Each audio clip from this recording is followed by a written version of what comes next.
Hey guys, कैसे हो आप सभी लोग। Welcome back to my channel A G manga world. तो गाइस, आज मैं एक्सप्लेन करने जा रहा हूँ बुक ऑफ एस्पर का एपिसोड नंबर 654 को, जो कि काफी ज्यादा अमेजिंग होने वाला है। इसलिए पहले वीडियो को like, share, comment and hype जरूर से कर देना। एंड जिन लोगों ने भी अभी तक इसका पिछला एपिसोड नहीं देखा है, तो मैंने उस एपिसोड का लिंक इस वीडियो के नीचे डिस्क्रिप्शन में दे दिया है। आप लोग जा करके पहले उस एपिसोड को देख लीजिए। बाकी तो जिन लोगों ने ऑलरेडी देख रखा है, तो उनके लिए शुरू करते हैं हमारा आज का ये वाला एपिसोड। तो अब इस एपिसोड की स्टार्टिंग में हमें ज़ूफेन को दिखाया जाता है, जिसके पास बाकी के सारे वेंडेबल्स आते हैं और उसे युद्ध की दिक्कतों के बारे में बताते हैं। वेंडेबलियन कहते हैं कि अगर ऐसा ही चलता रहा तो हम लोग जल्द ही हारने वाले हैं। तो वेंडेबल भाई भी परेशान होते हुए कहते हैं कि हाँ, और मेरी वेस्ट वाली साइड तो ऑलमोस्ट खत्म हो चुकी है। वो कमीने हेवनली साइकिल एल्डर्स जहाँ भी जा रहे हैं वहाँ खून की बारिश कर रहे हैं, कि होते हुए हम लोग बिल्कुल भी आगे नहीं बढ़ पा रहे हैं। वेंडेबल की बताते हैं कि स्टीवर्ट ज़ू हमारे वापस जाने के रास्ते को भी ब्लॉक कर दिया गया है, इसलिए अब लेट होने से पहले हमें अपनी पूरी ताकत से आगे बढ़ना होगा। तो ज़ूफेन उन्हें बताता है कि हमारे इस तरीके से मिस्टिकल हेवन सेक्ट के अंदर आने की टैक्टिक की वजह से हम लोग इन लोगों के डिफेंसिव अरे फॉर्मेशन की वजह से यहीं पे फंस चुके हैं। इसलिए अब हमारे पास में सिर्फ एक ही ऑप्शन और रह गया है, और वो ये है कि अब हम लोगों को इनसे अपनी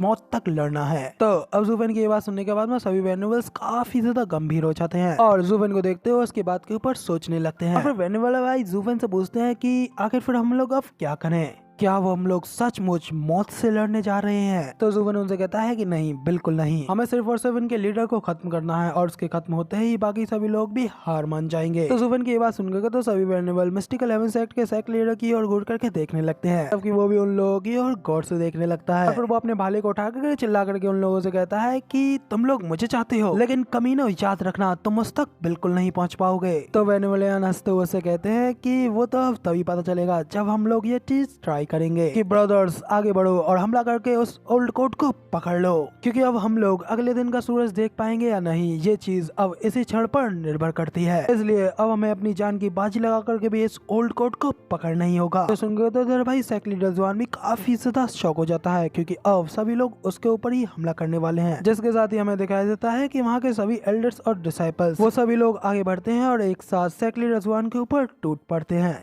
तो अब इस तरीके से सभी लोगों के हाथों अपने सेक्ट लीडर को टारगेट होता हुआ देख करके मिस्टिकल हेवन सेक्ट के बाकी सभी एल्डर्स भी कहते हैं कि जल्दी करो और हमारे सेक्ट लीडर को जाकर के बचाओ। जिसके साथ इधर जैसे ही डीवन स्कैमिंग सेक्ट के एल्डर्स और डिसाइपल्स उन लोगों के ऊपर हमला करते हैं, तो आसमान में वहाँ पे इतने सारे लोग होते हैं, तो उनकी एनर्जी लाइट की वजह से ऐसा लग रहा होता है जैसा की आसमान में पटाखों की लाइट चल रही हो, और उन सभी हम लोगों को एक साथ अपनी ओर आता हुआ देख करके दोनों बाप बेटे काफी ज्यादा घबरा जाते हैं। और सेक्ट लीडर जवान तो घबराते हुए अपने मन में कहते हैं कि यहाँ तक कि इथेरियल स्टेज की 8th लेयर पे होते हुए भी मैं इतने सारे मास्टर्स के हमलों का एक साथ सामना नहीं कर सकता। तो अब जब एक तरफ सेक्ट लीडर जवान ये सब सोच रहे होता है, तभी उसी ओर डीमन स्कैमिंग सेक्ट के एल्डर्स की ओर एक गोल्डन कलर की रोशनी आने लगती है। इसे सेंस करके जब वो उस ओर देखते हैं, तो तभी अचानक हमें हेवनली साइकिल एल्डर्स के उन सोल ड्रैगन्स को दिखाया जाता है, जो कि बड़ी तेजी से हमला करते हुए एक ही बार में उन सभी एल्डर्स को वहाँ पे ढेर कर देते हैं, और उन सभी एल्डर्स के उन हमलों को वहीं पे विफल कर देते हैं। तो ये देख करके वेंडेबलियन भी घबराते हुए कहते हैं कि हेवनली साइकिल एल्डर्स, आखिर ये कमीने लोग फिर से यहाँ पे इतनी जल्दी कैसे आ गए। जबकि खुद को इस तरीके से बचता हुआ देखकर सेक्ट लीडर जवान तो खुशी के मारे जोर जोर से हंसते हुए कहता है कि ज़ूफेन, तुमसे लड़ पाना मेरे बस की बात नहीं है, लेकिन मिस्टिकल हेवन सेक्ट के 4 गार्डियंस के सामने तुम कुछ भी नहीं हो और अब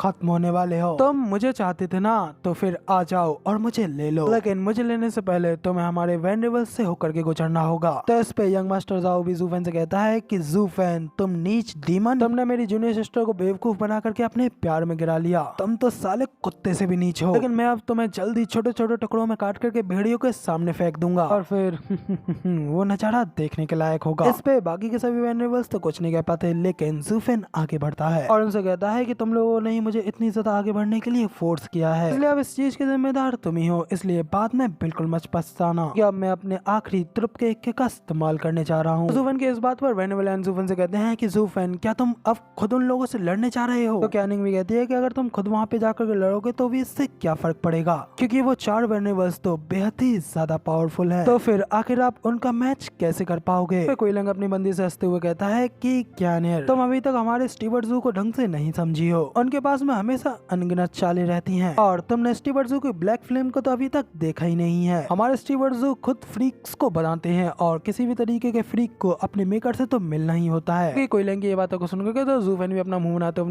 कहता है कि अब इस समय मैं उस ब्लैक ब्लैक फ्लेम के एक कण को भी नहीं बुला सकता। उसे बनाने के लिए मुझे अशुरा ब्लू फ्लेम के साथ में डेसिमेटेड गोल्डन फ्लेम की जरूरत पड़ेगी, लेकिन मुझे पर्पल लाइटनिंग के साथ में कंबाइन करना होगा। लेकिन अभी इस समय मेरे पास में येलेन की वो गोल्डन फ्लेम जरा सी भी नहीं बची है। तो सोचते हुए ज़ू फेन चारों हेवनली साइकिल एल्डर्स के सामने आकर के खड़ा हो जाता है। तो एक हेवनली साइकिल एल्डर उसे कहता है कि ओ तो तुम ही हो इन सभी छोटे खरगोशों के बॉस। तो ठीक है, फिर दिखाओ हमें कि एक बच्चा हम चारों गार्डियंस के साथ में क्या कर सकता है। मैं उम्मीद करता हूँ कि तुम कम से कम हमारी आंखों को तो खुलवा पाओगे। मास्टर भी कहता है कि हाँ ज़ू फेन, अगर तुम में इतनी ज्यादा हिम्मत है तो फिर अब आगे बढ़ो और हमारे वेनेबल्स को चैलेंज करके दिखाओ। इससे क्या ही फर्क पड़ेगा, क्योंकि वैसे भी तुम तो मरने ही वाले हो। भले ही तुम ऐसा करो या ना करो, तुम्हें कुछ नहीं मिलने वाला। सुनकर ज़ू फेन स्टोन से कहता है कि मुझे माफ करना, लेकिन मुझे तुम लोगों को डिसअपॉइंट करना होगा, क्योंकि मेरी यहाँ पर तुम लोगों से खुद लड़ने की कोई योजना नहीं है। हालांकि मुझे अपने उस त्रुप के इक्के को तो निकालना ही है, मगर याद रखना तुम लोगों ने मुझे खुद इस चीज के लिए मजबूर किया है, इसलिए बाद में इसके लिए रोना मत। तक कहने के बाद में फिर ज़ू फेन सीरियसली तरीके से उन सभी लोगों को घूर करके देखता है। इसके साथ ही फिर ज़ू फेन अपने हाथ को आगे बढ़ाता है और अपनी स्टोरेज रिंग से हमारे लेजेंडरी हीरो और अपने बेटे गू सेंगटोंग को बाहर निकालता है। गू सेंगटोंग जो कि अपने बच्चे वाली फॉर्म में होता है, वो बाहर निकलते ही हंसते हुए कहता है, फाइनली आखिरकार ये यंग मास्टर बाहर आ ही गया। जिसके साथ ही फिर यंग सेंग जी अपने फादर से नाराज होते हुए कहता है, डैड आखिर आपने मुझे इतनी ज्यादा लेट बाहर क्यों निकाला, मैं तो लगभग वहाँ बोर होकर के सो ही गया था। ज़ू फेन हंसते हुए कहता है कि तुम मेरे त्रुप के इक्के हो, तो फिर आखिर मैं उन्हें तुम्हें इतनी जल्दी कैसे दिखा सकता था। मुझे इस तरीके के एक सही मौके का इंतजार भी तो करना था। इधर इस तरफ ज़ू फेन के त्रुप के इक्के के तौर पर वहाँ पे यंग सेंग जी को देख करके